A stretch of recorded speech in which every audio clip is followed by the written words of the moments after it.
Hello, Chair.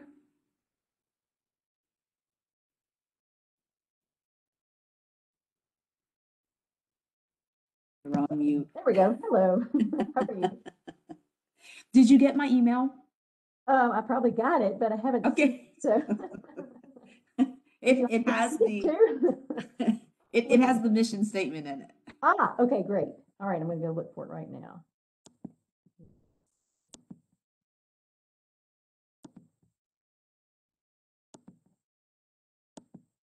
Okay. Hello. Who we got there? Hello, Sir. How are you? Good. How are you all? We are good. It's a Tuesday. Yeah. My days are so busy. My days get mixed up. I'm not sure what it is sometimes. Well, you have to remind yourself because otherwise we all end up in the Blur's Day vortex. That's right. So true.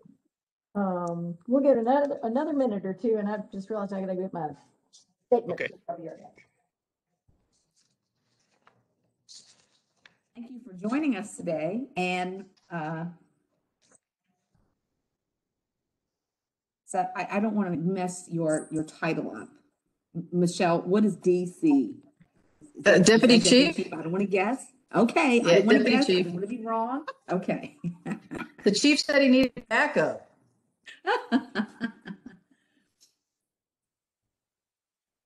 We're such a rowdy bunch, of course. And she's my backup. So That's what I heard. Yeah, we got the Richard too. That's great. Okay, we'll give it another minute or so.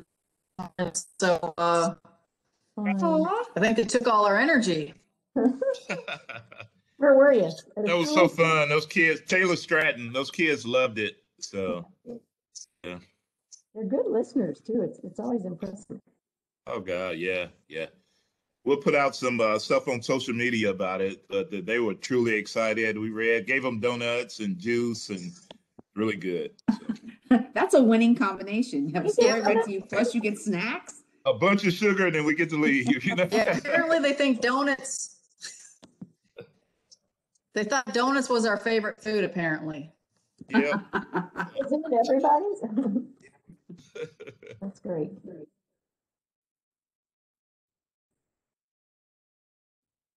All right, looks like it's time.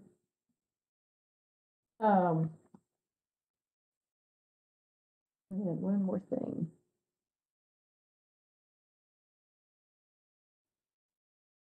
Okay, we've got a handful of us. All right, well, according to my watch, it's well after 5, and according to my computer, it's somewhat after 5. So I'll go ahead and give the 10-second count, and folks will join us as they can. So just for the folks in IT, 10, 9, 8, 7, 6, 5, 4, 3, 2, 1. Good afternoon. This is the Women's Caucus meeting at our regularly scheduled time. It is March 23rd at 5 o'clock, and we are happy to have folks gathered with us. I'm going to kick us off with the official electronic meetings order. Pursuant to Governor Lee's Executive Order number 16 regarding electronic meetings as extended by Executive Orders 34, 51, 60, 71, and 78, I make a motion that this committee meeting agenda constitutes essential business of the Metro Council, and the meeting electronically is necessary to protect the health, safety, and welfare of Tennesseans in light of the COVID-19 outbreak. Do I have a second? Second. All right, thank you, Vice Chair. Any discussion? Seeing none, all those in favor say aye, except for Councilmember Reese, who has no speaking voice. Aye. Aye. Aye. Any opposed? All right, that we are meeting electronically then. Great. So thanks to all of us who are here, and I will jump right in and see, we've got Councilmember Evans on the line. I think everyone got a copy of the minutes of our last meeting. Are there any changes that anyone needs to make to the minutes? Seeing none, is there a motion to accept the minutes as submitted? So moved. Okay, second. Second. Okay, and Quante. All in favor, say aye. Aye. Aye. Any opposed? All right, minutes are accepted as read. So with that business out of the way, I would like to welcome Chief Drake and Commander Michelle Richter back to meet with us again. It's been a busy time for MNPD, and we appreciate all that y'all are doing. And just wanted to give you the opportunity to kind of give us an update on where things are. This group focuses on issues that affect family and children, so I appreciate Commander Richter being here because of her focus. And I'm just going to turn it over to y'all and let y'all kind of focus on what you want to, and then we might have a few questions afterward if we. Yeah, absolutely. Good evening, everyone, and thank you for having us on. And I got the agenda, and I'll start right off about diversity and MNPD leadership. One of the first things that I wanted to do was improve our diversity from the top down, and how we bring in people through the police department. And so as it stands right now, for chief and deputy chief, we have 7 in leadership, 7 officers. Of that, 71% are minority, which means female, Black, African-American, etc. So that's a pretty high percentage. Before my appointment, I was the only minority that sat in the seat. And so we improved that. For captain and commander, we have 32 supervisors. Of that, 34% are female, Hispanic, Black, or African American, a combination. And so we're looking to improve that, but that's still a good ratio. I think it's one we're moving towards doing better.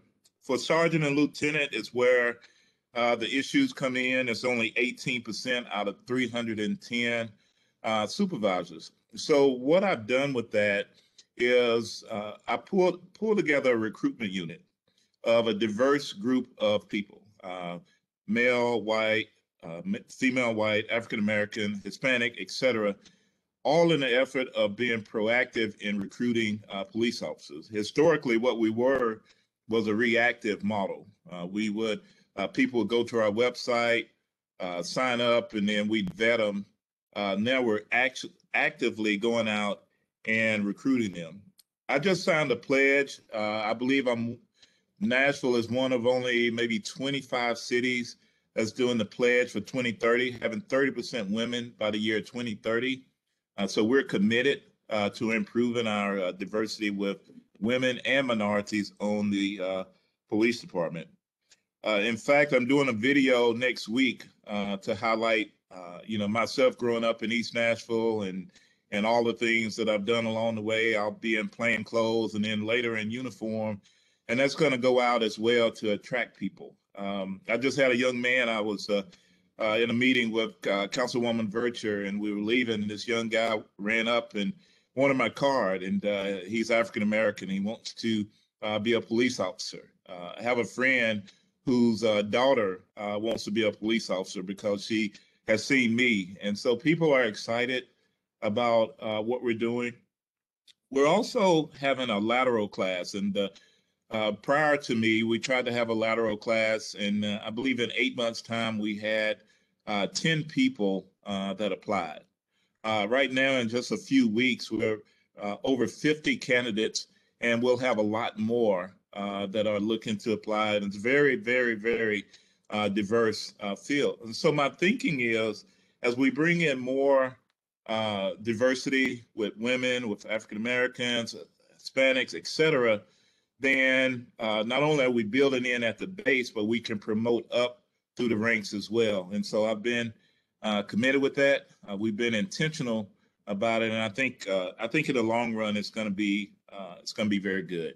So when we talk about domestic violence and our policy is that if it relates to anyone, if it's a police officer or a public safety employee or a high profile person, a music entertainer or anyone, then, one, we have detectives that respond to those calls. They're properly investigated. But then we also have the district attorney that reviews it to make sure it was properly investigated as well. On top of all that, we have a great collaboration with the Family Safety Center, one of the best in the country. In fact, I had a meeting with them, and it was an international meeting, and I pledged my support for them. And it was those people in other cities that said they wish their chief supported their city the way I do. And so we created a position, Inspector of Interpersonal Crimes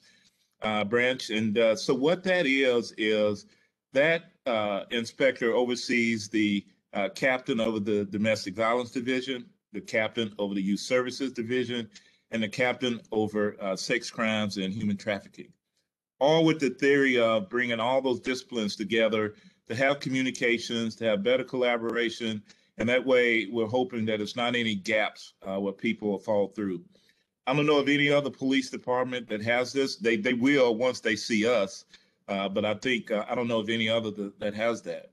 In fact, CALIA is a national accreditation agency. We're here last week, and they do accreditation for police departments around the country. One of the few that have the gold standard, and they left so impressed. And some of the comments were that other police departments should be following what we're doing and all the new things that we're putting in. So, he went on to say he had done that for 15 years, and he was just so blown away and impressed. So we got some good things going on with our approach to domestic violence. Anybody high profile, anybody law enforcement, et cetera. And then we have roll call training. All our recruits, are trained in domestic violence. Then we have roll call training every year and in-service training as well to make sure everyone is well versed. We're one of the leaders in the domestic violence field. We had Sergeant Wynn years ago who took on the initiative, and we all came together with coalitions, et cetera, working with advocates. And I think we have a very good approach, and that's especially what the assessor said when they left last week. For youth violence prevention, we have pretty robust. I created an inspector position for that as well, for alternative policing strategies. And the whole concept behind that is that we're not going to be able to arrest our way out of this. We need to have some type of conduit with kids before they go down a life of crime. And so we have a juvenile high risk team. We'll look at that, try to identify before they hit that platform. Have our school resource officers working closely with the school system to help in this endeavor as well. And then they're also providing items to families, whether it's hygiene items or food, et cetera, counseling. We're looking to team up with other individuals, like the Oasis Center, 100 Black Men, and other that we can connect people to before they go down to a life of crime. So we're bringing in the private sector as well to be a partner with this. And I think that shows a lot of promise. We also have, we work closely with the YWCA. And so they're, big in our endeavors. And so I think, that's going to be well done for us in the long run. And then last but not least, sexual harassment is zero tolerance. We have the Not on My Watch program that we created. It has a number 862-8500. So if anyone has any type of issue at all, they can call that number direct to HR. We agree with the council that if the Family Safety Center can be a resource to investigate some of these, we welcome that. The Community Oversight Board, we've had communications with them as well. And so we've been really robust about our approach to that. We put out a video training with the YWCA throughout the entire police department. And so we have a lot of great initiatives to make this a workforce that is free of harassment, free of violence, and it really is inclusive to everyone within the police department. And so, Chief Richter, do you want to add anything to that? I don't think you, sir. I will say, I think the biggest thing is what we were able to add when I was placed over the Investigative Services Bureau. I asked the chief the ability to add the SROs to the Youth Services Division. I felt it was important, not only with the counselors, but with the detectives. And so we could really work on the issue of decreasing, any part that we would have into the prison pipeline. And so with that, it's more of a team approach. Everybody's together, they're working together, they're closer. And I've got some information. It's kind of a lot, but I just kind of wanted to throw it at you so you can, hear everything that the SROs are doing to make a difference. They're working with many of the community partners. They receive a certification in it's called NASRO basic training. And what that is, it's based on 3 primary objectives for officers, which is mentoring, teaching, and law enforcement. And they're focusing on the mentoring and public speaking at this time in the schools. In the next couple of years, they'll all be certified in DARE for instructors. And DARE has revamped its program and focuses on student decision-making alongside drug awareness. But they also choose to help choose to lead lives free from violence, substance abuse, and other dangerous behaviors. So it's just not talking about drugs. It's a variety of issues to focus on. They'll include topics such as bullying, internet safety, narcotics, and decision-making skills. And the THP is going to be the state liaison for this program. The SROs receive instructions on the following topics: ACEs, building strong brains, trauma-informed de-escalation, which is going to be future training provided by the Metro schools and part of their trauma-informed school program, and the mental health first aid from MNPS as well. Each year, they host 6 summer camps, 3 in the middle schools and 3 in the elementaries, and they host approximately 100 students during the summer camps. And they also do after-school events with the schools. We have a supervisor, Sergeant Benita Blue DeVault. She's now assigned as our Youth Services Community Coordinator, which will provide her more free time to really get into organizing community events like the School Bash, which she handed over 500 backpacks last year. This year her goal is 1,000. She also does the food and hygiene items through the youth and family emergency closet that we have, which wouldn't be possible without some of our community partners that participate with that. Some of the other outreach that they do is they assist with Judge Calloway's Trunk or Treat. They also do the MNPS. They've assisted with the computer and the MiFi hotspot issues during COVID. They assisted with the food distribution as well. They've received training and seminars from the Oasis Center, as mentioned. They work regularly with the Book 'em and Deliver books to support initiatives, read at different schools. They're also doing reading to deliver books on bicycles, teach students safety issues. And also they work with the Mother to Mother, assist with their community outreach groups. So we also have our youth support programs for the supervisor, for counseling. Her and her case managers provide families with an intensive 9-week families program for juveniles and their families that are considered high risk. They do this in English and Spanish. And they also do, as mentioned, not the backpacks, but they do the diaper, food, and coat giveaways. And they're also on the committees aligned in the Community Mental Health Systems Initiative. So we're really trying to work on our SROs, being a softer approach. And we definitely don't want to be a part of the prison pipeline. And we want to be there to be mentors. We want to be, there to help kids go on the right path and connect them to the resources they need for a brighter and better future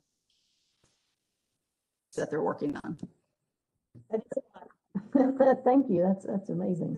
And SRO is school resource officer, right? Correct. Yes, it is. It's just folks that are listening in, you never know. Well, I appreciate that that comprehensive look at what y'all are doing on diversity and family and youth issues. I had one question I'd like to ask, and then I'll open it up to the rest of the group if y'all can stick with us for just a little bit longer. y'all had some really challenging situations this week, and the complex issue of your officers having to deal with people dealing with mental illness, was right at the forefront again.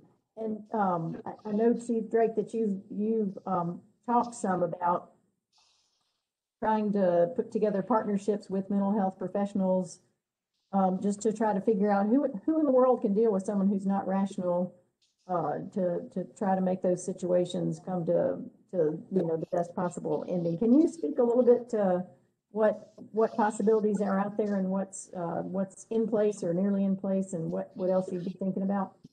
Yeah, so we're very close to implementing the Denver model, and working with the mental health co-op and Amanda Brock and et cetera. And maybe within the next month, they have some funding issues, but we're ready to move forward on our side.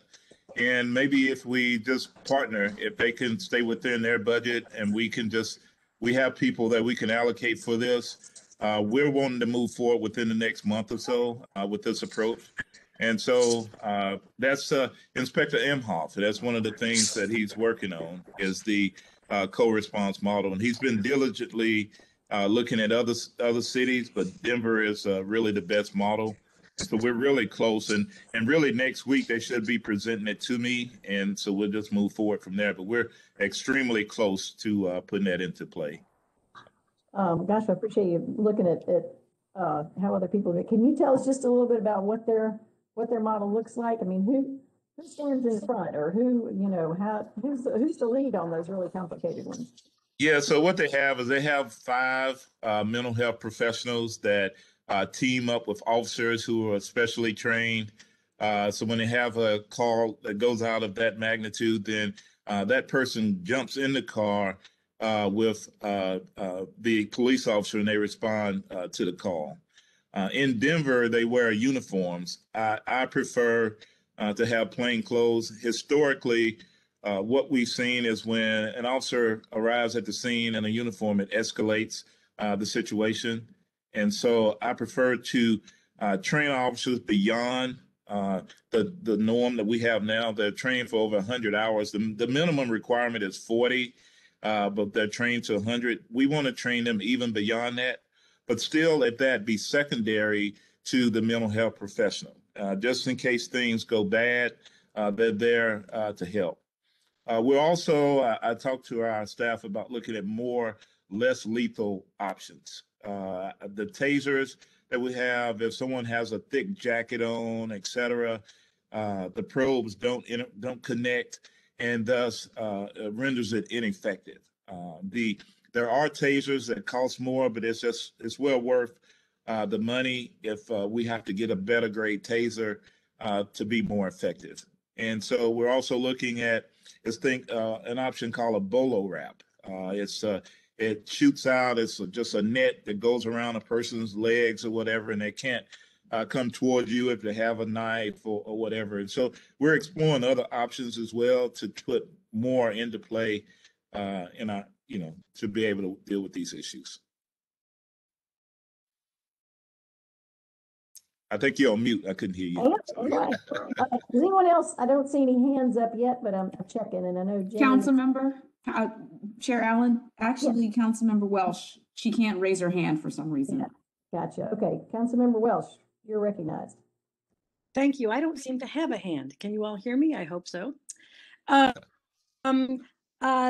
Thank you, Commander Drake, for everything that you are doing in your commitment to diversity. But I have to say that I was a little bit disappointed recently when you promoted 10 people within the department and there was not one woman among them. And so I would like to have a better understanding of what goes into the criterion to promote people, because my hope is at some point we do not think of promoting women or think of promoting minorities as diversity as much as this is just normal practice, because these are qualified individuals who deserve to be promoted, and they are competing on an equal playground. And so we don't playing field, and we don't think of this as diversity promotions or whatever. So I just wonder if you could explain more. What is the criterion that goes into making that decision for that? Because again, it was a little disappointing to see that no women were promoted in your recent round of promotions. Yeah, very good question, and thank you for the opportunity to talk about that. And so, every opportunity where we've had a minority or female, I've taken the opportunity to promote them. What we've seen is, before my appointment, is that some women just didn't want to go through the process.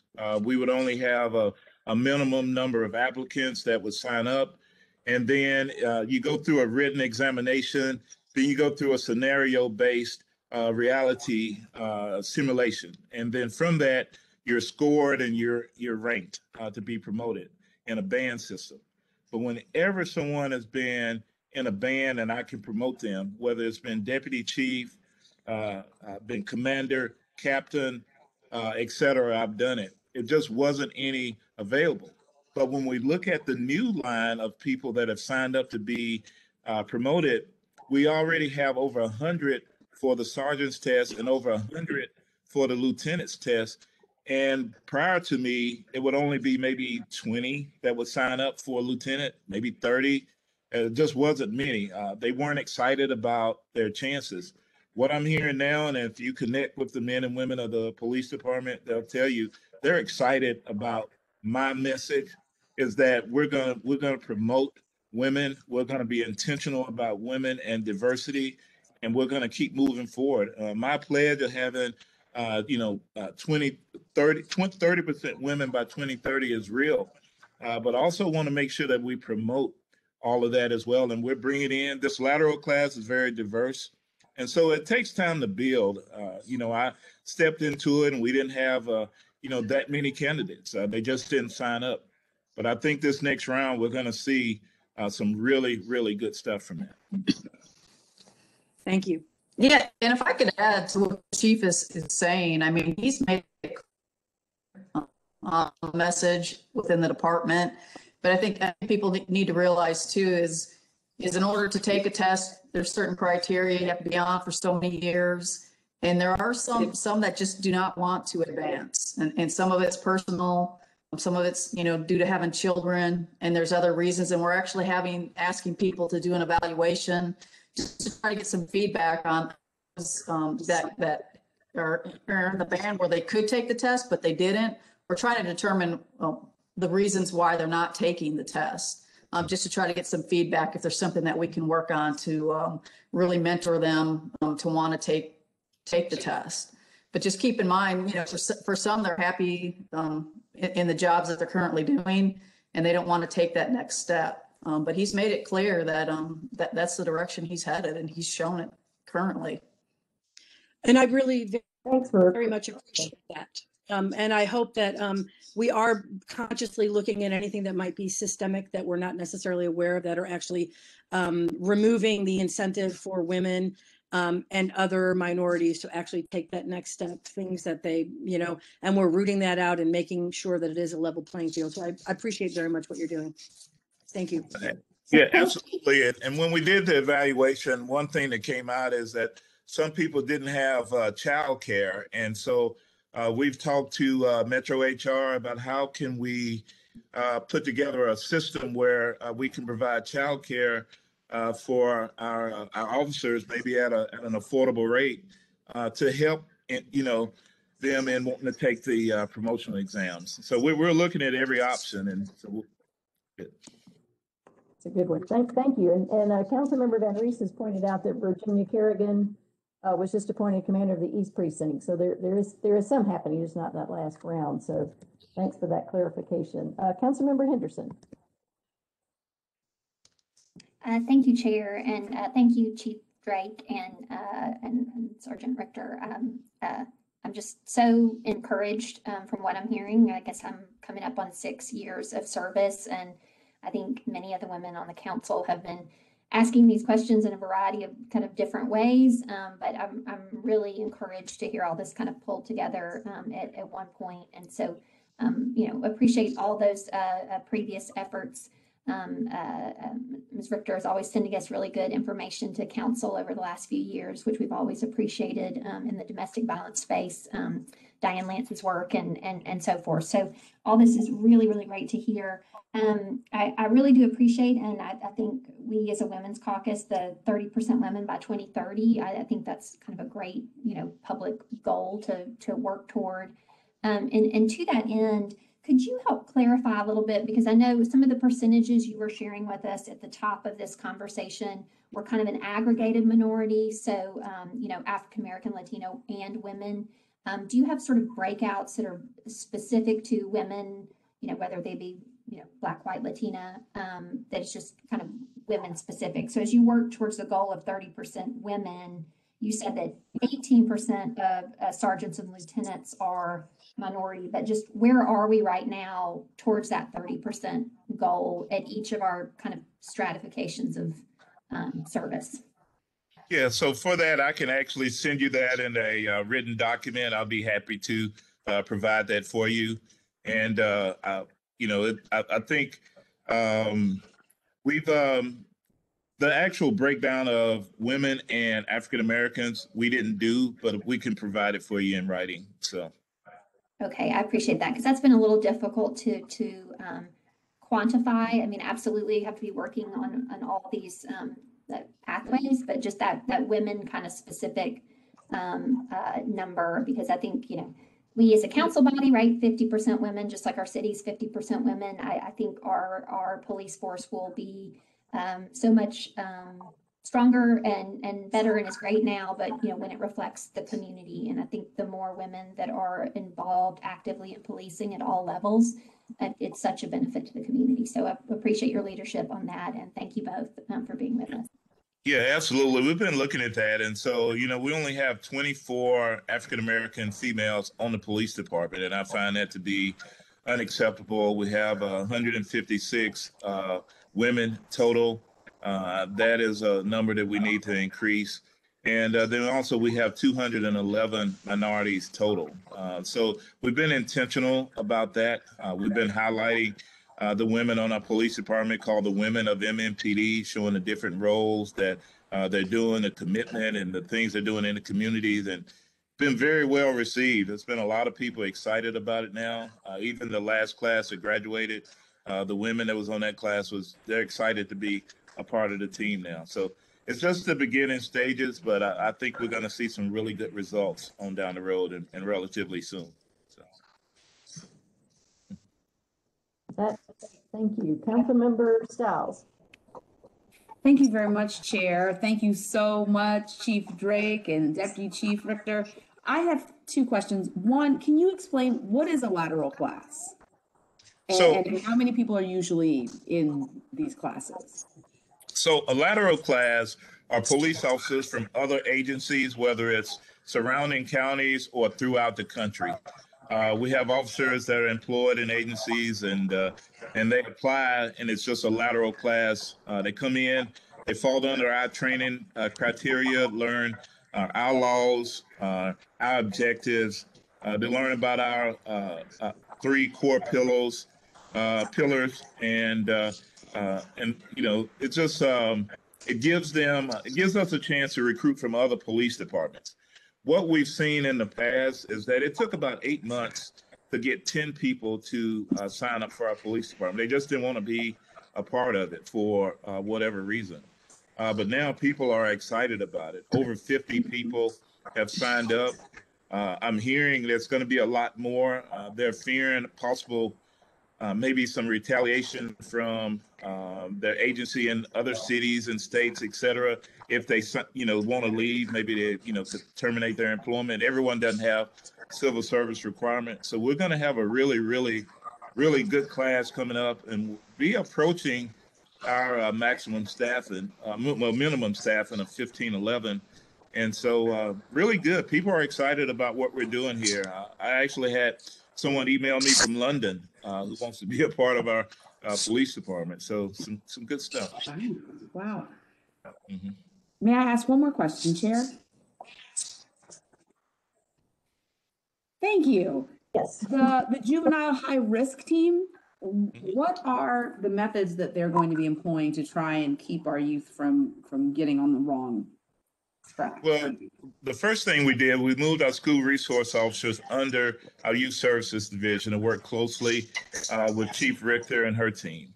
So then we can identify through the school system, through other avenues, children that are headed towards this pipeline to prison, if you want to say that. They're exhibiting behaviors, they're in trouble, they have some family issues. And so we can connect them to services before they go down a path. Work with Judge Calloway and Kathy Sinback and juvenile court and a lot of other people. Bring the school system in. I have a meeting coming up with Dr. Battle. Just bringing in a lot more disciplines into play, knowing that we can't do it by ourselves, that we have to partner with everyone else. And I think it's going to be a good approach. It's just an approach that I had, or that we had really, when we worked in domestic violence. It became a lot more effective when everyone came together as a coalition and collaborated together and put together a plan to identify, not to arrest, but to help those that have problems, to interact with families, with counselors, et cetera. And I think that's going to be our way to help some of these kids and actually reduce some of the problems that we have.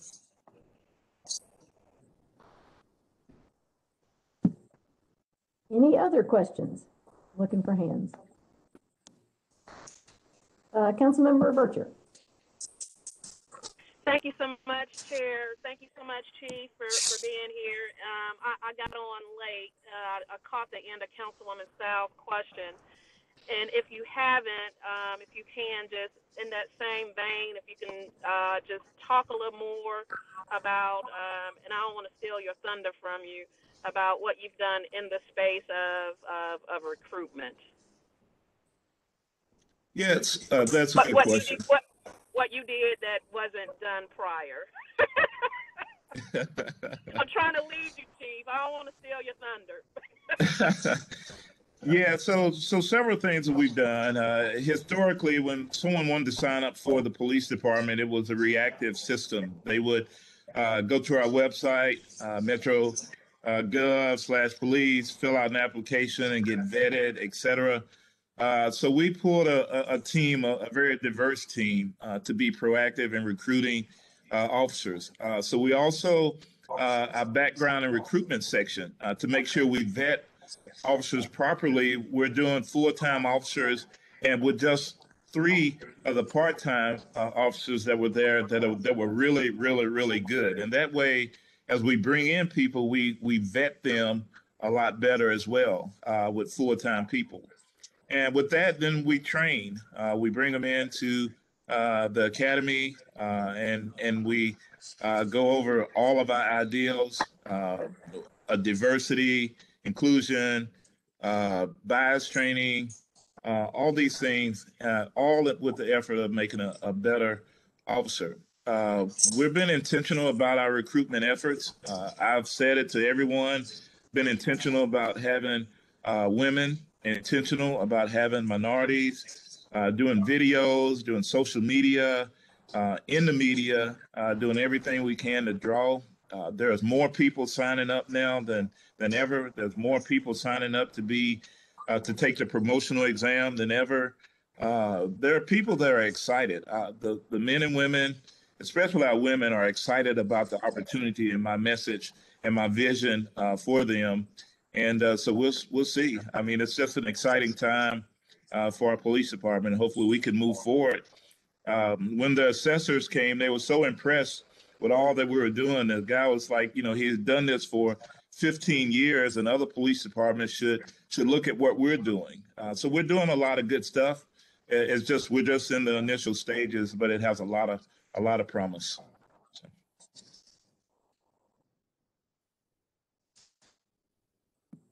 Any other questions? I think we probably are ready to move on. So Chief Drake and Chief Richter, we appreciate y'all taking the time to be with us. Y'all are certainly welcome to stay and listen to all of our other important business, but we're moving on to bylaws and things like that. So if you got other things, we understand. If you have anything else you want to leave us with before you leave, I offer you that opportunity and offer our thanks for being with us today. Yeah, absolutely. I want to say Yeah, thanks. I just, Go ahead. no, go ahead, sir. All right. I just want to say thanks to all of you all as well. Thank you for your commitment to our city and all that you do for us. And thank you for having us on and giving us the opportunity to explain what we're doing. Totally appreciate you. Thank you. We hope you'll come back. Mhm. Deputy Chief Richter, anything else? Yeah, I just wanted to say the same thing. Thank you. I wanted to mention, with the issues of the overdoses in Davidson County, we have partnered with the Mental Health Co-op, Michael Randolph, our neighborhood safety unit. They have a community outreach program, and we actually go out and try to work with families and those that are that have survived an overdose, trying to figure out the best ways to connect them with services. As the fact that they have a grant to help people to try to recover and get off drugs. And so we're working with them in a preventive manner as well. Just want to share that and just remind everybody we have a great partnership, as stated, with the Family Safety Center. The Office of Family Safety is doing a lot of training for us. And what we're going to do is we're going to have all kinds of various topics that'll be recorded, and all officers will have to watch those videos. Because we want to do everything we can to make ourselves better as well. And we definitely want to listen to our outside partners with all their expertise. So, and Chief Drake's doing a great job. And I think the message is clear when at one time we only had 8 people apply for a lateral class. And within not even a month, we got over 50 plus. And so that says a lot for our new leader. So I just wanted to make sure everybody's paying attention to that as well. Thank you very much. We appreciate it. Thank you all. Thank you all. Have a good evening. All right, y'all too have a good evening. So for the rest of us, we have business to do. Bye-bye. Thank y'all. I have, it looks like most of us are here now, so I'll do an official roll call just to make sure I've got the right folks here. So as I say your name, let me know that you're here. Erin Evans? Present. Present. Jenny Welsh? Present. Councilmember Stiles? Present. Councilmember Sawara? Seen her earlier. Chair is here. Councilmember Van Reese can't speak, but we know she's here. I'm here. There you go. Sharon Hurt. I'm here. Here. Councilmember Hauser. Present. Councilmember Porterfield. Present and accounted for. Wonderful. Councilmember Henderson. Here. Councilmember Gamble. Present. Councilmember Toombs. Present. Councilmember Vercher. Present. Great. Did I miss anybody? That's all that I've seen. Anybody else here can speak up if I've missed you? Chair, this is Councilwoman Benedict. Sorry, I missed it. Thank you. Also here, let me make sure that I acknowledge that. Okay. Great. So that is a quorum, well above it. And so then I think we can go about our business. The next item on the agenda was hopefully reviewing and actually adopting the bylaws this go round. We were close at the last meeting and had some wordsmithing to do on the on our mission, and Councilmember Stiles has sent a document with the latest version. Let's see, and I've got 2 different versions up on my computer now. And Councilmember Stiles, did you send that to everyone? No, Chair, I sent it to you so you would have it if you're going to be sharing your screen. Yes, let me see if I can do that. Okay, first of all, let me. And I just sent the mission itself. I didn't send back the entire packet. Oh, okay. I think I opened the wrong thing then. Hold on. All right, give me just a second, because what I opened was the entire document again. So if y'all will give me just a second to find I email. sent it at 4:28. Yeah. Okay. And now the step. Okay, Joy Styles there's one at 5:04. Okay, 4:28 mission statement. Here it is. All right. Okay, give me one moment while I put this on a document and we'll all look at it together. Okay, coming up. Okay, there it is. Now I'm going to try sharing my screen. See how this works. Share content.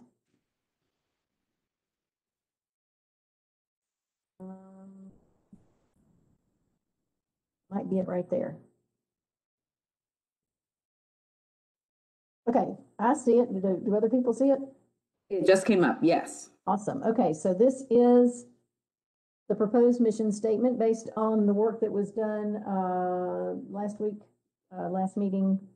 Councilmember Toombs had some good language. I think we're building on that.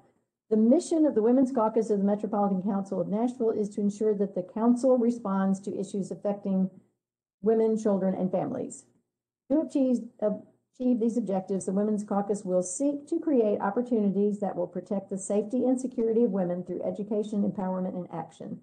The caucus will accomplish this mission by creating and supporting policies that will positively affect women, children, and families. The caucus will also utilize the recommendations from the toolkit from the Mayor's Council on the State of Women to attain this mission. That last part, I'm sorry, that was a mistake. The attain the mission was supposed to not be there. Let's scratch that. Yes. Okay, hold on. So we'll stop with,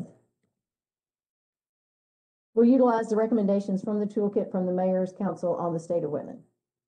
Not to be redundant. There you go. Okay, any comments on this mission and then the expansion of how we hope to achieve those objectives in that mission? Chair? Yes. So the toolkit that we're referencing just received the link. And so we're thinking that maybe versus mentioning the toolkit without really knowing what's in it, to get a chance to look at that presentation and glean some of the outcomes and then put that in the mission statement. So didn't get a chance to look at it yet, but I think what we have is a good start, but we might have some more specificity. Okay, other comments? So does that mean that you're going to send the toolkit to all of us to look at? Because I've not seen it. Yes, literally just got it in my inbox. So yes, it will be sent out. Okay. So is it the will of the group then to wait until we have that information rather than passing the bylaws this go around? All right, I'm gonna continue to share my screen, but try to see more of you. All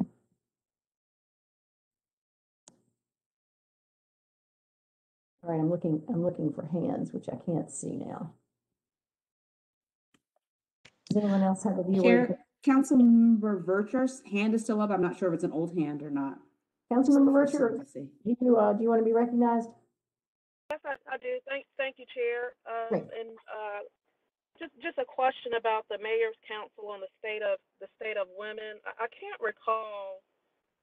Will it be called that in perpetuity? I know different administrations call their initiatives different things.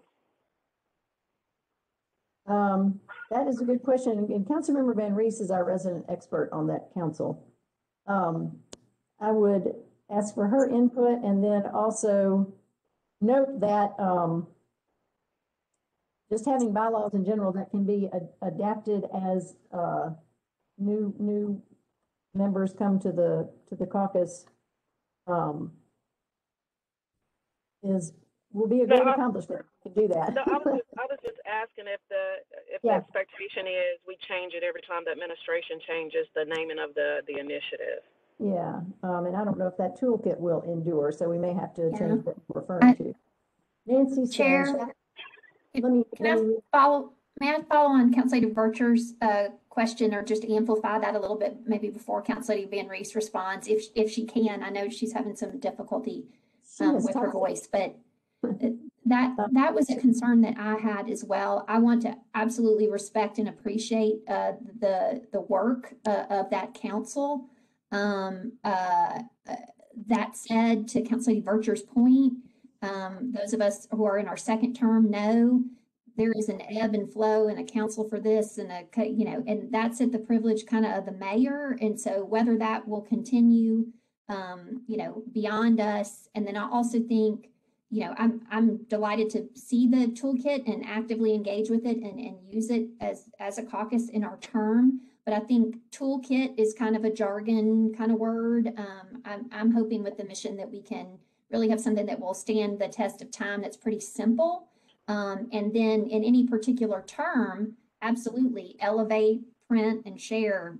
Hey, this is informing our work this term, and call it out and lift it up for the good work that it is. But I don't know if we should actually kind of put it into our actual mission, respectfully. Other thoughts on that? And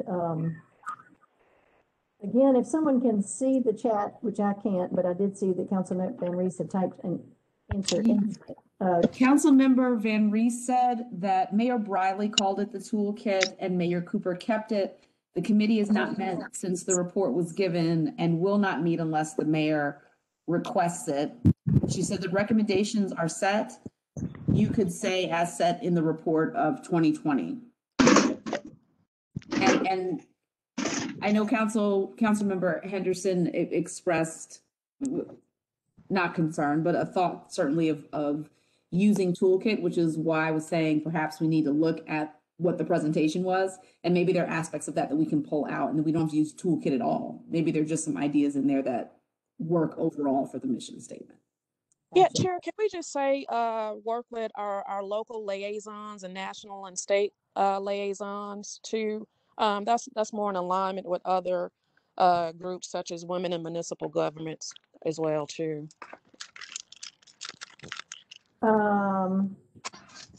So adding it to what it is, to what's already there, I think that's a great idea. Yeah, Councilman Stout, not to say that we don't support the toolkit. It's just, each administration, and not saying that we just don't know what the priorities would be for future administration. And as a women's caucus, we usually want to align our work with both other local women groups, state groups, and national groups also. Gotcha. Other local, state. I'm trying to. In all fairness, Chair, that's not my language. That language comes from WIMAGE, their bylaws. Oh, can you just read it and I'll if you dictate it to me, I'll. Yeah, promote issues of interest to women and the status of women in our cities. We establish liaisons with other national or state organizations concerned with municipal government or women's issues. So however we want to tweak it to make it so people know that we work with our local groups here too. Right. Recommendations from other local, state, and national organizations concerned with women's issues. Does that capture that? Comments on that suggestion? Chair, Councilmember Van Rees has said the mayor has indicated he wants to address things in the kit, and other groups were on the committee. That was the point of it. Okay. So, and she's about to type a list. Oh, she is typing a list. Okay, good. So looks like Kathy Buggs from Mayor Cooper's office, Laura Cooper, Mary Falls from Mayor Cooper's office, Diane Lance, who we know from the Office of Family Safety, Frida Player Peters from Mayor Briley's office, and current Metro School Board members. Yeah. Oh, wait, I'm sorry. That was the end of the list. It looks like there was an even longer one. So, yes, there are several people. Georgiana Escobar is on here, Chancellor Ann Martin Mitchell, Marissa Richmond. Some people I don't have what they do next to them, so I'm just speaking out on things. Gotcha. I don't think we intend to list those I think just as a demonstration of how we're collaborating with other organizations, I think that was, and correct me if I'm incorrect, Councilmember Van Rees, the intention of sharing the names. Right, okay. Okay, so that's helpful to know that Council on the State of Women was other local organizations. So are we capturing that, the spirit of that when saying that we'll utilize recommendations from other local, state, and national organizations concerned with women's issues? Does the group feel like that is a broad enough statement that it will endure through name changes?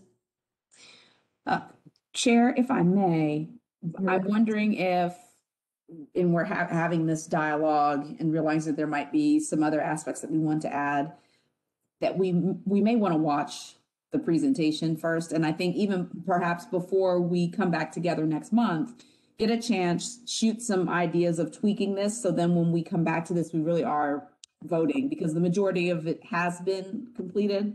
I think it's just missing just a couple other elements that we'll be needing from that presentation. I'm open to that. Other folks amenable to that idea? Chair, it's Jennifer Gamble. I have a comment or a question. The mission statement itself is very concise and it has certainty to it that it won't change. I'm wondering if this second paragraph should possibly be a vision or objective, not necessarily a part of the mission, but a separate section that will explain our goals, objectives, or vision that could change, but the mission statement itself would be, infinite. Yeah, I mean, I think that separation is consistent with that suggestion, which I think is a good one. So I will, well, let me just say one thing. Because we haven't officially adopted bylaws, we haven't officially had elections, and we're on the second half of our year. I mean, I would be open to the suggestion of perhaps passing our bylaws and immediately beginning to amend them, just so we have something on the books. Any thoughts on that suggestion? So I would be okay if you are. Madam Chair, may I be recognized? You may, Councilmember Porterfield. I can't see hands very well, but now I see it. So you're recognized. Okay, thank you. I just had one really quick suggestion for the verbiage, and then comment on the recommendation. I do agree with your recommendation to pass the bylaws and then work on amending them. And then my suggestion for that second paragraph, I do agree with Councilmember Vercher captured some of my sentiment already, but I think that it's important that we are showing that we are collaborating with the entities. I know Councilmember Van Rees did, list out the committee and the people that were on that organization. But I think when someone sees the bylaws, they won't, immediately know who we collaborated with. So I think a way to kind of capture all of this is simply saying the caucus will collaborate with community organizations and utilize the recommendations from other local, state, and national organizations concerned with women's issues. And I did paste that in the chat if that's something that you all would like to use, or that we would like to use, excuse me. Okay, and I need somebody more adept at WebEx than I to pull it out of the chat and stick it somewhere. Madam Chair, I'll copy and paste it and send it to you. That would be great. So with that being said, I think there was one other small piece of the bylaws that we were going to work on that Councilmember Toombs was working on. Let me see which version I have. This is 223. Councilmember Toombs, you were going to help us with something about the quorum or annual meeting. Let me see if I can find it. Yes, Councilmember Toombs just had to leave. She has a community meeting. Okay. All right. We will. So maybe this could be one of the amending options. Right. Okay. So I would entertain a motion that we adopt the bylaws as currently drafted, knowing that we are still working on amendments, unless people feel, well, we'll vote on it and then we'll know how people feel. But if that seems like better than not having bylaws for the rest of the year. If someone would be interested in making that motion, I would welcome it, and then we can vote, and then we'll know how to proceed from there. So moved. Second. Second. Moved and seconded. Great. All those in favor say aye. Aye. Aye. Aye. Aye. Aye. Any opposed? And because this is an actual vote, I'm going to try to go find my minutes where I can go through the names, and I will read through those very quickly. Councilwoman Allen, this is Erin. If you need me to run through names, I have them if it's faster for you. If you want to just say voting yes are and read through the names and then ask for corrections, that seems to have worked at the council level. That may be a little bit faster. Okay. Voting yes are Aaron Evans, Berkeley Allen, Jenny Welch, Joy Stiles, Gloria Hauser, Jennifer Gamble, Zulfat Swara, Nancy Van Rees, Emily Benedict, Angie Henderson, Delicia Porterfield, Sharon Hurt, Tanika Vercher. So Aaron, I'm sorry to interrupt, but I had my hand up and I guess you can't see that it was raised either like some others. Operator error. Councilmember Hurt. Yes. Can you hear me? Yes. Okay. I thought that what Councilmember Gamble said about the mission statement being succinct and as well as what Councilmember Vercher mentioned in terms of image and making sure that we stay aligned with those activities and the mission of what we do and how we do it, and not localize it as much, but just be very general in it, and all of the things that we do, we can just do it without making it a part of our mission or the bylaws. So it'll give us the flexibility that we need later. So, and I know you're getting a vote on amending it later, but I'm not sure why would we pass them now if we know that we're going to have to amend them. And that's an excellent question. And the one reason I suggested it is because that also gives us our rules for electing officers. And we have not yet officially acknowledged the election of officers because we haven't adopted the bylaws yet. So that was the main reason to go ahead and get that part in place and then continue to work on the very important mission statement. But I think that's a valid question, and if you want to be listed as a not as a yes, that's certainly appropriate. Chair, could we kind of revise the motion to express the intent to fine tune the mission statement? Yes. So that that's explicit, so that in voting today to support the bylaws, in their entirety, over which, Councilor Toombs has worked on double checking. We're moving that forward. I hear absolutely what Councilor Hurt is saying. That's a great suggestion. But maybe we just make that explicit, and we could really be specific, to amend by next meeting, the fine tune the mission statement by next meeting. Would the council member who made that motion accept the alternate motion? I accept the alternate motion. Great. And as I heard it, it was to vote on bylaws with the intent to amend the mission statement, let's say at the next meeting. I think that's a great suggestion too. Thank you, and thank you, Councilmember Henderson, for your keen perception, and thank you, Councilman Porterfield, for amending your motion. That's great, and the seconder as well. Do we? Does anyone want to change their vote then? I I finally can see hands. Councilmember Hauser, is that a new hand? Yeah, there was just something in the bylaws that I thought was very difficult to read, but if we're going to be amending them later, then we can look at it then. I just wanted to make sure we didn't accept it as it was today without amending it. If you, yeah, and we'll make sure we send out this shortly after the meeting so that people will have the full month to work on it. And if you'll make that suggestion as part of that, that would be great. All right, we are nearing 6 o'clock, and I would love to just run through the rest of the items that I have on the amendment on the agenda.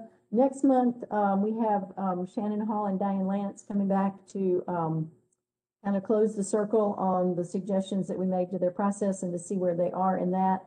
And the following month, I have invited Awake to come tell us about their work. I haven't heard back from them, but I'll have that verified by the next meeting. Let's see. If we have adopted the bylaws, then I think we can officially finish our election of officers. And we had sort of worked on an interim positions at this point because we didn't have bylaws. And if we want to go through and vote on everybody and start from scratch, we can, I believe actually what we said in the bylaws was that we would, now I need to go back and look, nominate names at one meeting and vote at the next. Let's go look. All right, bylaws may be amended at a regular meeting by a 2/3 majority. So we'll be doing that at the next meeting. Sponsorships, budget, voting electronically, member voting. Elections. Elective officers shall be at the second, it should be at the second caucus meeting, but we're just getting started. By majority vote of the caucus members. Nominations may be taken from the floor and considered at the same meeting. Nominations for all officers shall take into consideration diversity of membership, except that they will all be women. So that being said, Councilmember Stiles, I feel like there's a statement. How did you know, Chair? No. I recall us also discussing if someone wasn't present at that first meeting, but wanted to submit a name that they could send that to Rosie so that name could be included as well. Gotcha. Okay. So the process that is laid out here looks like a one meeting process, but we do have some people who are absent. We can go through nominations and vote at the next meeting, or we can go through nominations and vote now, which is, I think, what is spelled out here, except that we're not at the second meeting of the year.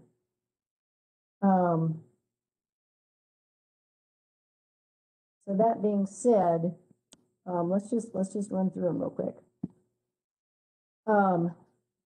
Starting with president. I've had fun. Are there nominations? I'm happy to share this if someone else has a burning desire to finish up the year. But if there are nominations for president, chair, I think that's what we officially call it. Chair. We have chair, vice chair, secretary, and treasurer.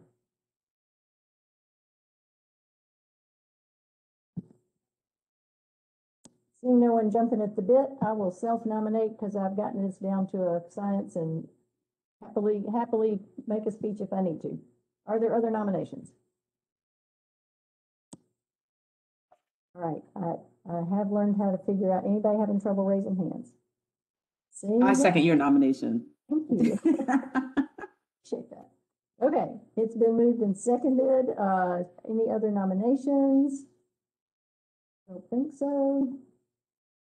Seeing none, I'll close the nominations. Can I get temporary vice chair Stiles to run this election, since I think I probably shouldn't run it myself? I got it. Okay. So are there any nominations for the vice chair position? I nominate Joyce Stiles. Second.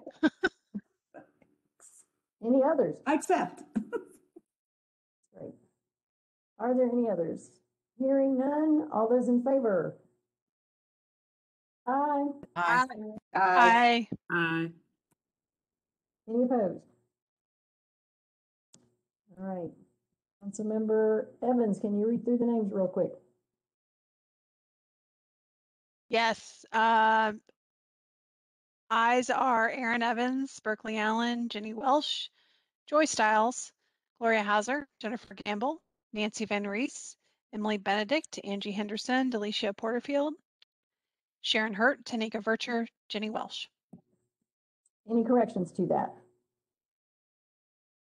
Hearing none, that is accepted. Next is secretary. Any nominations? I nominate Aaron Evans. Second.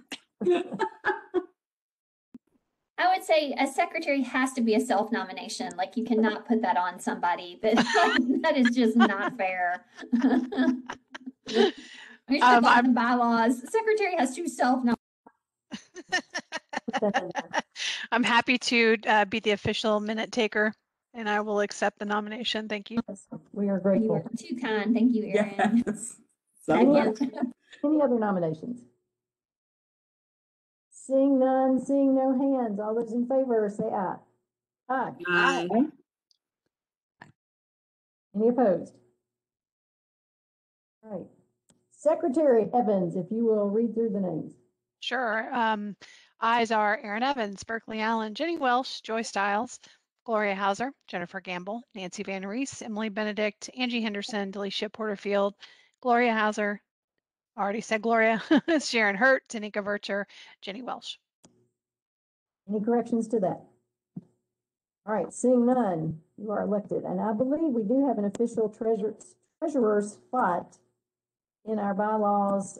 We still have not decided whether or not to assess dues, but are there nominations for treasurer?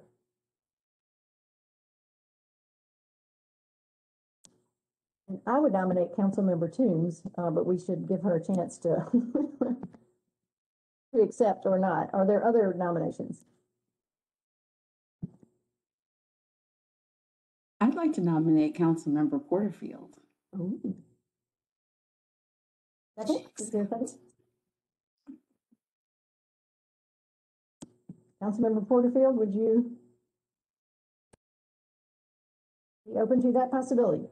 My apologies. I couldn't get off of mute fast enough. Thank you, Councilwoman Stiles. I appreciate you oh so much.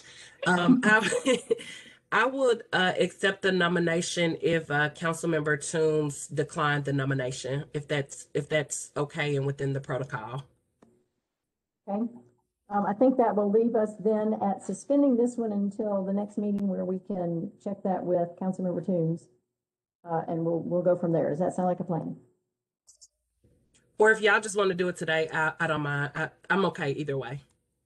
Okay.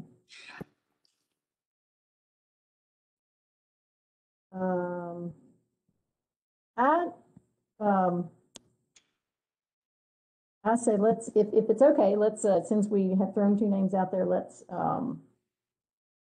take until the next meeting to let you two talk through that, and then we'll vote at the next meeting. Is that acceptable to the group? I see a few heads nodding.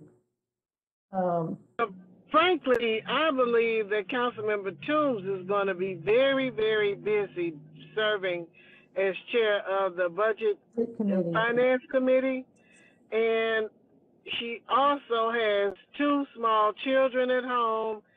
And I don't want her to, she serves as secretary of the Minority Caucus, and I don't think she would mind Councilmember Porterfield stepping in, especially since she's already indicated she's willing to serve. So I'd like to close the nomination on Councilmember Porterfield. I second that emotion. The valid points. All right. We have officially we have two nominations, but people have heard some useful information on that. So I would let's see. Let's do this. Let's just do a roll call vote Councilmember Evans, if you'll do a roll call and then everyone can state which of the two nominees they support. No hurt feelings here, and we'll see how that works out. So, Councilmember Evans. All right. I will start with myself, and I will vote for Delisha Porterfield. Councilwoman Allen. Porterfield. Councilwoman Welsh. Porterfield. Councilwoman Stiles. Porterfield. Councilwoman Hauser. Porterfield, please.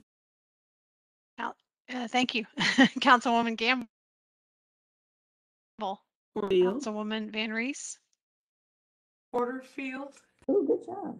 Yeah, nice work. Councilwoman Benedict. Porterfield. Councilwoman Henderson. Porterfield. Right. Councilwoman Porterfield. Toombs. No, I'm joking. Porterfield. Councilwoman Hurt. My homegirl, Porterfield. All right. Councilwoman Vercher. Porterfield. All right. Councilwoman Welsh.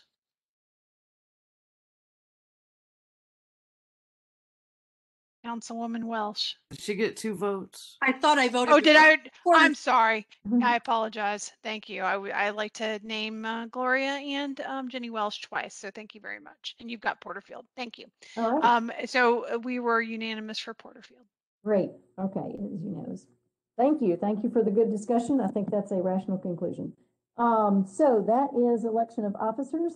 Finally, good for us. And talk real quickly about monthly resolutions. Great job on the March resolution recognizing Women's History Month. And Diane Nash, any suggestions for April?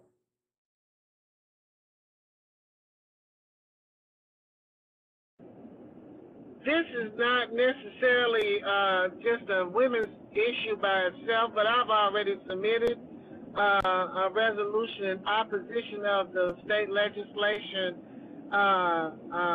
opposing those athletes who have the right to speak however they choose, whether verbally or by action, and particularly in kneeling during the national anthem.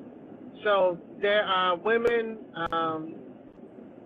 athletes, as you know. There was a commentator a couple weeks ago who made a comment about some of the young ladies who knelt down during the national anthem in solidarity of combating racism and discrimination, and was heard over the microphone.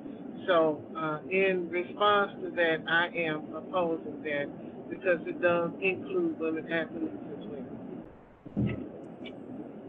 Great, that's that. And you can get Danielle to send that to everyone for signatures. Okay, I will ask her to do so. Great. Any other suggestions? Thank you for that one. I have a thought, Madam Chair, if I might be recognized. You are recognized, Councilmember Porterfield. Thank you so much. I know that every month tends to have there's a national month, like, February is Black History Month, March is Women's History Month.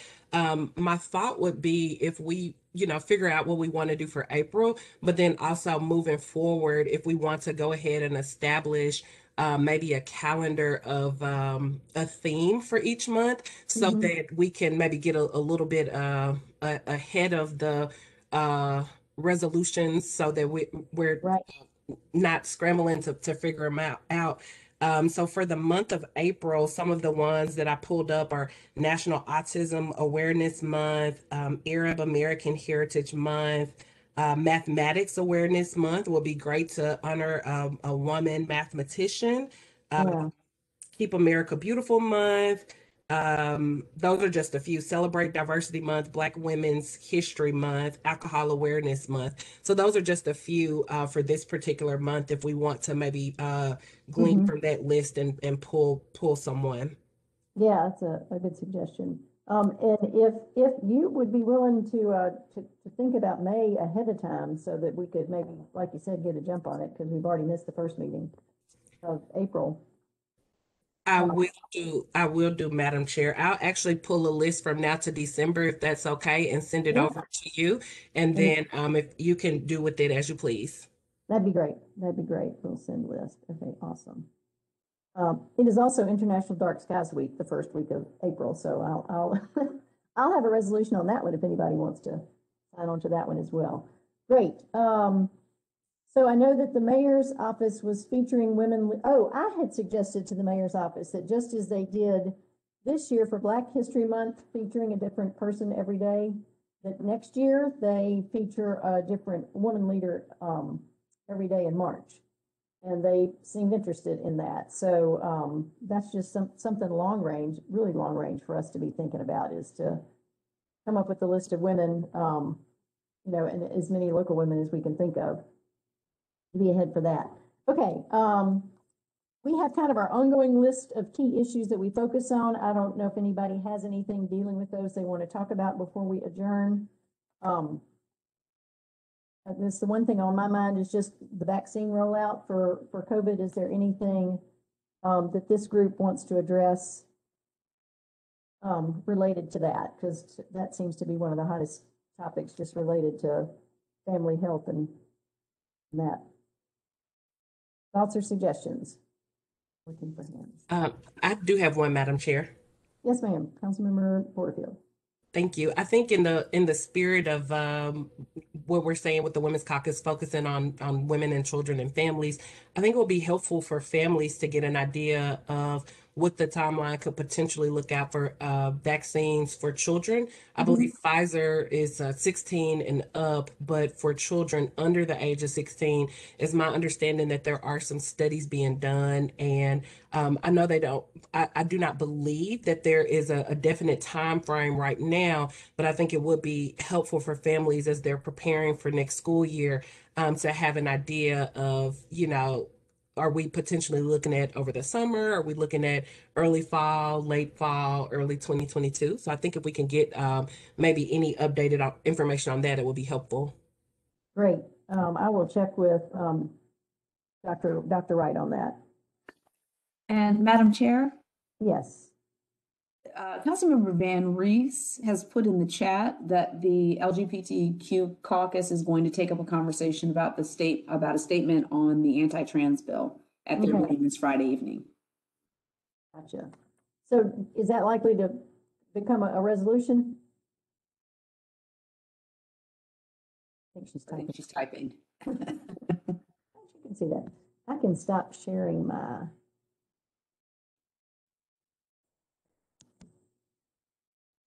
There we go. Now I can see it again. Council Member Van Rees says maybe a proclamation or letter to the editor. They're going to discuss it on Friday. Gotcha. Very good. Okay, well, keep us in the loop on that one as well. Okay, so action items and assignments. I'll just run through real quick. Let's see. Councilmember Evans is going to send out minutes and bylaws quickly so that we can have the full month to work on those. And Councilmember Porterfield is going to look at topics for resolutions for the full year, which would be great. I'm going to talk to Dr. Wright about children's vaccines. What else have we tasked people with? I mean, I think everybody knows Rosie is not here today because they're putting her mother in hospice.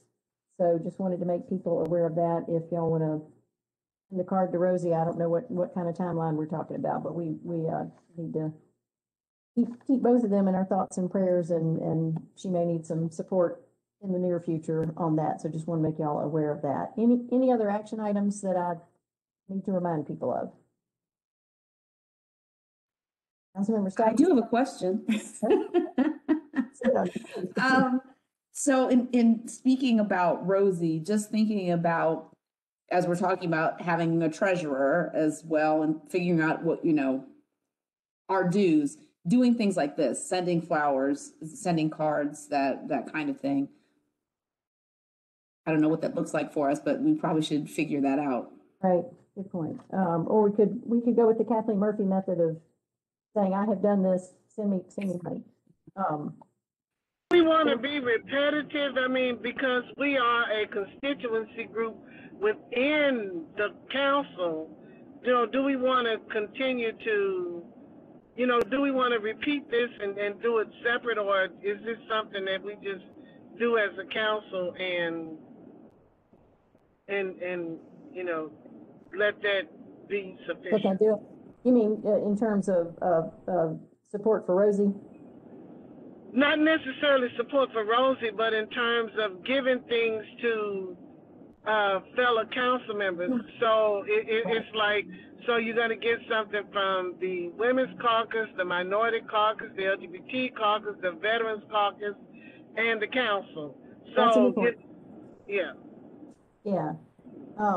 And I don't know, I mean, I know Rosie helps with just about every meeting that I'm a part of, so she may be helping all those groups, in which case, yeah, it would make sense to just have the whole council do it. That's a valid point. I think Councilmember Henderson. If I may, I think to Council Lady Styles' point though, so Council Lady Murphy has just, taken it upon herself to buy cards and order flowers. And then as best I understand from her, it's just whoever, thinks to Venmo her something, and I'm always asking, do I need to send you 10? Do I need to send you 20? What should I send? What are others sending? And she doesn't really, I think, because we never want to put colleagues in the position of saying, everybody must send me, this amount. Like, we want it to be open so people don't feel like they have to participate. But I think because of that, sometimes the burden kind of falls unduly on those who, right? So I struggled a little bit in our service about how best to address that. I mean, Councilor Hurt has an excellent point. It's like, but I think, I don't know if we all are maybe just a little more accountable to each other as like a smaller cohort or whatever. But I think maybe it may need to be addressed, Councilor Styles, more like at the pro tem level of just, who at council maybe is taking on the role of, I'm trying to think in other organizations or committees, what is that? It's not the secretary role, but it's almost like a Sunshine Committee. Something to that effect. And I thought that, so sorry, that Councilmember Murphy was the social chair. I don't know what. But just self-appointed. I mean, she just sort of took it upon herself. Nobody ever. Yeah, that position doesn't really exist. So when we were all, in the room with each other, she would make sure she tracked the birthdays and had cards, and we'd pass them around and so forth. So. Well, on behalf of the August birthday, me and Councilmember Evans, we've not received the birthday card, so she's been derelict in her duties. We got 5 months to get this right now. Amen, Sharon. Amen. Okay. Duly noted on the calendar. Okay, any other real business? I think that's everything I have on the agenda. Anybody else have any other business they'd like to bring up? Madam Chair? Yes, Councilmember Porterfield. Thank you. Very quickly, since we hadn't ended the call, I went ahead and pulled up some information for April. And if you want to look it over, and if it's the will of the body to vote on it, to figure out for the person for April, it's Math Awareness Month. So a recommendation there could be Mary Jackson, Katherine Johnson, and Dorothy Vaughn, which were the women that were featured in the Hidden Figures movie, women engineers, African-American women that worked for NASA, and it was, really groundbreaking at the time. And if we decide to go the route of National Autism Awareness Month, Temple Grandin is a very world-renowned consultant on autism, and just a very brilliant woman about how the brain works with autism. And if you're not familiar with Temple, I would suggest that you do a quick Google search on her, because she is a very brilliant woman. But I just wanted to throw those names out there if we wanted to consider it prior to ending the call today. Okay, thank you for doing that. Councilmember Henderson, I see your hand up. Is that in relation to this suggestion? It is. I like the idea of Math Awareness Month, but what I would say is I really like when we can make a local connection. So I would be really interested to know, Fisk has an awesome physics program. I'm sure there's some really exceptional female mathematicians that work at Fisk. We could try to make sure we mention also TSU and Vanderbilt and all our university. There's enough recital clauses. I know that kind of creates more work, but I hope that we will, through our honorary resolutions, to Councilor Porterfield's point, take hold of that kind of thematic thing that is at a more kind of national level. And certainly, a recital clause could honor Ms. Jackson, Ms. Johnson, and Ms. Vaughn, but making that local connection, I think, is what's so important. Like, that's what we can bring to the table that's unique, and elevate women who maybe don't get the national attention, that are they are truly hidden figures, right? Right. I would agree, Councilmember Henderson, and I think that when we already did them when the movies came out, I think we did honor Katherine Johnson and the ladies from Hidden Figures. But I was going to say the same thing. I think we should look at local people to make sure that we embrace them. Mm-hmm. Thank you. I do love the math thing, because I think, there's obviously that pervasive girls aren't good at math, right? And we know that's not true. So, see it, be it, and all those great things. So I would love us to kind of embrace that theme, and I'll volunteer if somebody else will work with me. Maybe we can split up the universities. Berkeley, you may have a Vandy contactor, but, just some noteworthy women who have had some level of national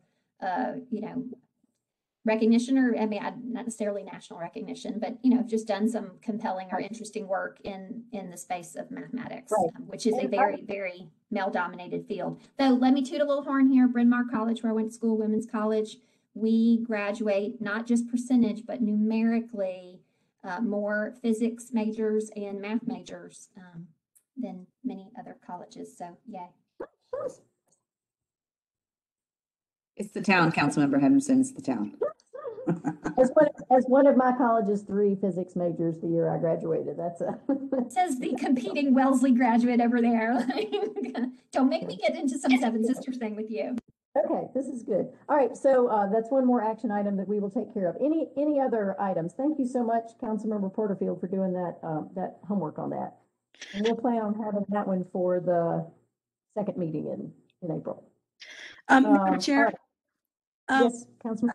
Have we ever honored the women who serve us, like Rosie and all the other women within Metro government who support this council and the functioning of Metro government that Metro government could not survive without? Have we ever honored them for their contributions to? I don't know that we have. And there is an administrative assistance day somewhere along the line that might be a logical one to align with. Well, I can tell you that I tried to honor Elise when she was leaving and going down to the mayor's office, and she didn't want the recognition. That's Elise for you. How humble Elise is, but she didn't want the recognition. So, I know they do it as a part of their job. That's what they basically get paid for. So I don't want to minimize the strength in the resolutions that we do and just hand them out because we can. I would really, like for people to feel very special that they've done something above and beyond the work, and being that this is their job and what they get paid to do. I think that just kind of, we can show our appreciation for them, but I don't know if, we would recognize them after so many years of service, something to that effect. But I love the spirit of the idea, but I think we need to kind of stay, we need to not straddle that fence. I only ask this because I know in my experience, and I don't know if everyone else has shared the same experience, council staff has made themselves, have told me that they are available for me 24/7, 7 days a week, and they have proven that to be true. They go so far above and beyond what they are paid to do. And it's amazing to me that they're so responsive and so supportive and constantly going out of their way to make all of us look really good. I mean, that's really good. So I think it's something to think about as we move forward, because it's more than a job, like a council job. It's more than just a job. It really is a Well, commitment. I wouldn't and very true commitment to government. say that that's true for everyone. And I also have to know that probably their bosses may not feel the same, or bosses in the past may feel the same. So to me, I think it's a sticky situation, and that it would be wise for us to just kind of, if we want to honor and show our appreciation, do it in a private way and use our legislative strength to do so. Chair, this might be an opportunity for when we suss out exactly how we want to do it, but being supportive with, a card or a gift or something from the Women's Caucus for work that's been done. That's a possibility. Councilmember Porterfield has put in the chat that Administrative Professionals Day is April 21st this year. So FYI, and we'll deal with it individually. I think is what I'm hearing. Any other business? Our next meeting is scheduled for April 27th. I appreciate the good showing, especially since we had Chief Drake and Deputy Chief Richter with us. It always is good when they know that we appreciate them coming, and we'll have Shannon and Diane Lance at our next meeting. So hopefully people will be able to participate in that as well. So if there is no other business in front of us, I will adjourn us. Have a good evening. Good night. Thank you, Chair. Good night. Thank you, Chair. Good night. Thank you, Chair. Thank you, everyone. Thank you. Welcome. I hope you get your voice back, Councilmember Van Rees.